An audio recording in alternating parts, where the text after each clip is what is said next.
Today's workout, I'm doing hanging, handstands, some flexibility work, and I might even do a little bit of flow. But first, I'm actually going to wrap my wrist today because I've been dealing with a little bit of wrist pain here when I'm doing my handstands. And one of the best ways to deal with that is to actually compress the radius and the ulnar, these two bones here, together a bit, and that relieves the pressure in all the tiny little joints in here in your hand. So I haven't had to do this for a while, but you know, when you do movement training like what I do, you deal with these things. You deal with, you know, you get wrist pain and golfer's elbow and all these different things, and you just have to know how to deal with them. So I'm showing you what I'm doing here. So what I do first is I put this tape on, where this tape is very stretchy and very soft, and it's basically just there to protect the hairs on your arm. Because this tape, which is the tape that's very firm and very sticky, it rips your hairs off when you take it off. I only found out about this stuff a little while ago. So, as in this stuff here. So this is a couple of, oh bloody hell. This is a couple of tricks that I learned from my physio friends. So you have to do this pretty tight, this next one. So I do it right down at the bottom of my wrist here. I get it stuck on there. And then you pull it, and then when you're pulling the one bone towards the other one, you really crank it over, and then again crank it over, and then you just make sure you can still move. You make sure you've still got, I can't remember what it's called, vaso, whatever it is, but it's basically where when you push your fingernail and it goes white, that the color comes back within 2 seconds, and then you know that you haven't gone too hard. If it takes longer than 2 seconds to come back, and I'm just checking it against my other hand, then you know you've gone too hard. It actually does feel a tiny bit too tight. I'm going to back that off a little bit. There we go. Okay.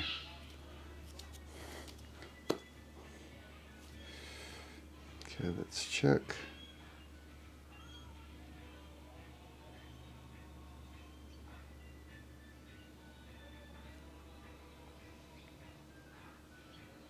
Yep, it's pretty good.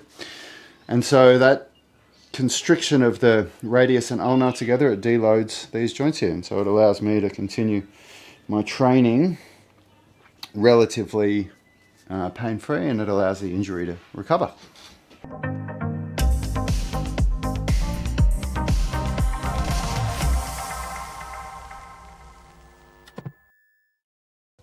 Hey baby.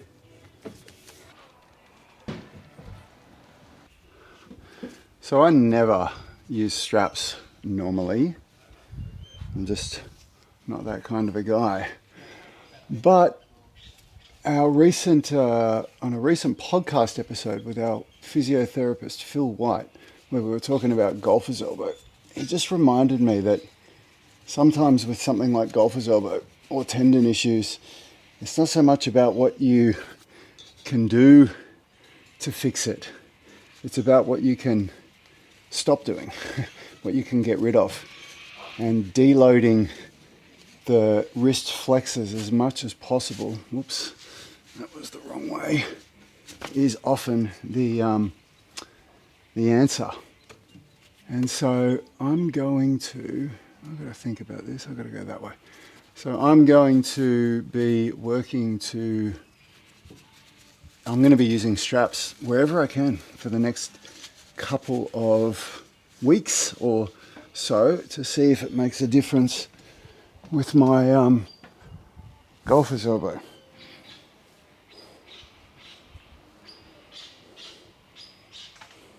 That's an interesting feeling.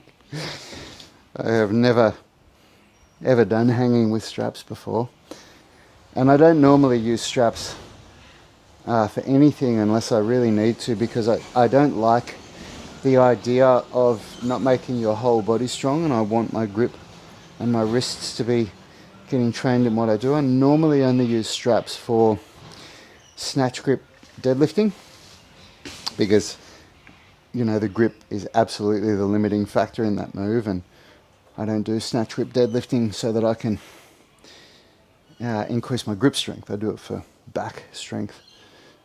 So yeah. Hey, I've got a question for you guys as well. I would really like to know, when I do these daily vlogs, are you more interested in seeing every set and every rep, so you see the entire workout, which means the video is much longer and there's a lot of gaps where I'm not talking or saying anything? Or are you more interested in just seeing just one set of each of the exercises, maybe two, but more of the focus is on me trying to give you guys tips and pointers in between my sets and stuff like that? Because it will really help me to know how I should be editing. So please comment below and let me know which one of those styles you prefer.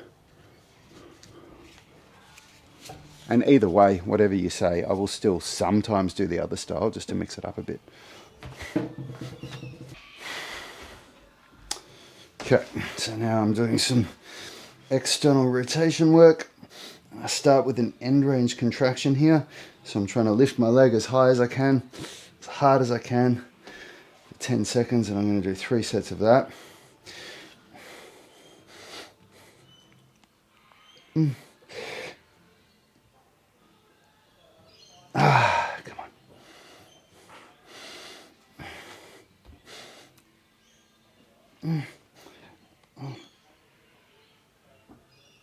Oh man. End range strength is a very, very challenging thing to do if you do it properly, but it's very good for flexibility development.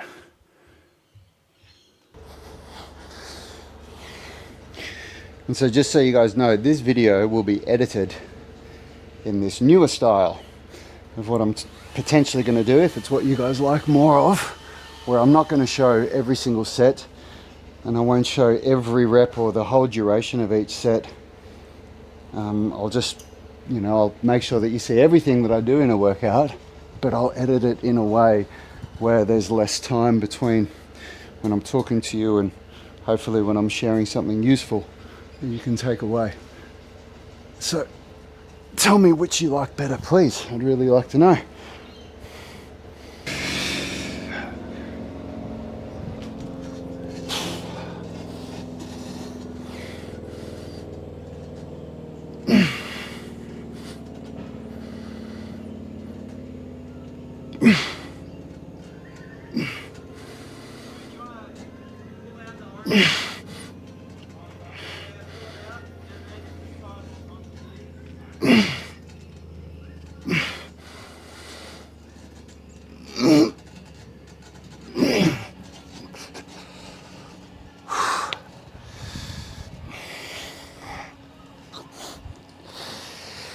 Happy that I'm getting 5 on these 3 days in a row.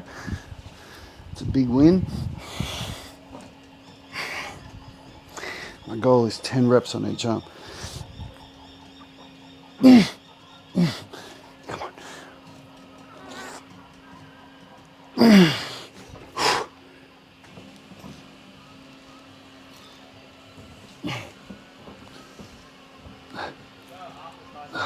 Shoulder's pretty sore today.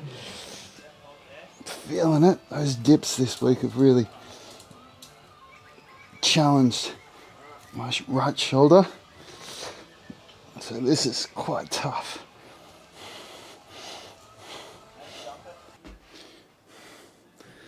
I think when you're over the age of 35, you really want to embrace the idea of training in the presence of injury. Like for me, I'm never injury free. I'm never completely pain free, you know. And even if I don't have any current injuries that have just happened recently, you're always managing your old injuries and, you know, managing not flaring them up again or not re-injuring yourself with being able to train consistently and make progress. I mean, sometimes all you're really doing is just trying to train consistently and not go backwards, and that's fine. You know, that's a maintenance phase. We all go through those. But I think what I've observed is that a lot of people seem to think that when they're injured, they have to wait until they're not injured before they start working out. And I think that's a really flawed mentality, because it's the working out that fixes the injuries. You know, strength training done correctly with good flexibility training, that's what fixes injuries. So you don't wait until you're not injured anymore, because what happens if you do that whilst you're waiting, your strength is diminishing, your muscles are atrophying, and you become weaker and you become more prone to injury during that process. You know, if I was to wait until I was pain-free, especially with my shoulder, I would miss so many workouts, because I have pain most days. But I've learned how to manage it and how to train in spite of it, to how to train in the presence of pain, and how to be able to continue to make progress, and also to understand, like, is this pain telling me that I need to stop training, or is this pain just, you know, there to remind me of certain things?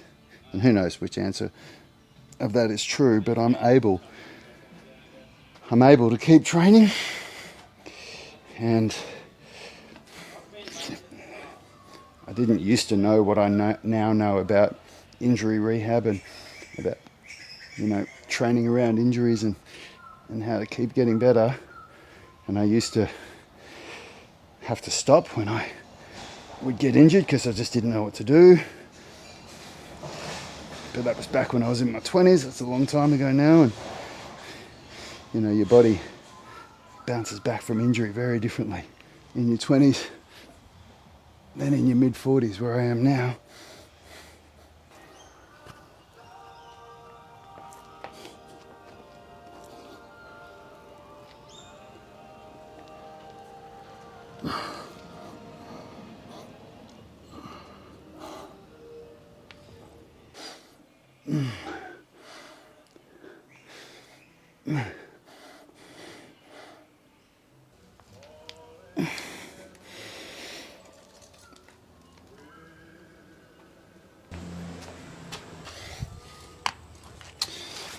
So now I'm about to do my handstands, and I always do a warm-up set against the wall because I'm still not great at handstands, and a warm-up set against the wall is a really, really good way to, you know, basically activate the glutes and the abs and push through the shoulders, and you can really feel if you have a straight line or not, because you can feel if your body's pressed up against the wall or not. So I think it's really useful during a warm-up set on the wall. Alright, here we go for round one. Let's see what I can do.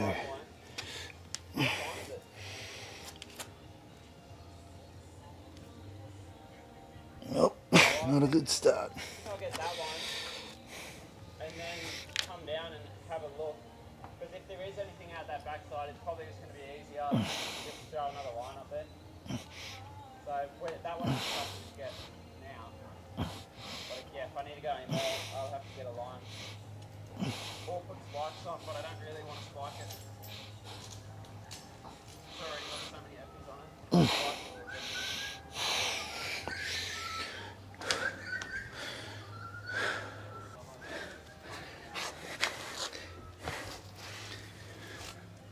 Handstands are so much work. So much work to get better at. And you got to deal with things like this. And, you know.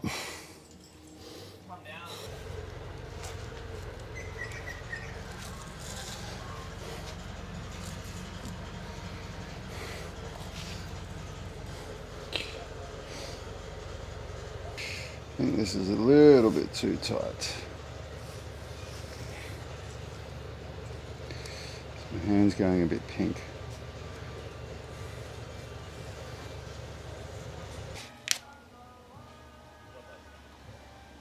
Yeah, the playlist. Yeah, this one is pretty strange. But this is like, I would have a bunch of one-class music when I was like 13, 14, and then I would change and listen to a bunch of another type. But I would just put it all in the same playlist.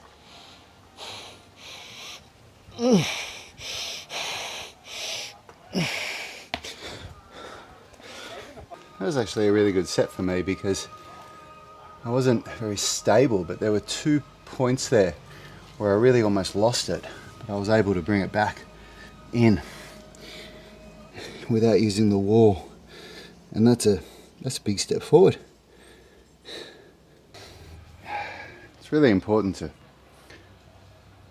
recognize your little wins along the way, because of course if you're doing movement training like what I'm doing and you're trying to get strong, get flexible, learn how to do handstands and flow and get better at hanging and calisthenics, and there's a lot of stuff that you're working on, and you know, it's a game of millimeters.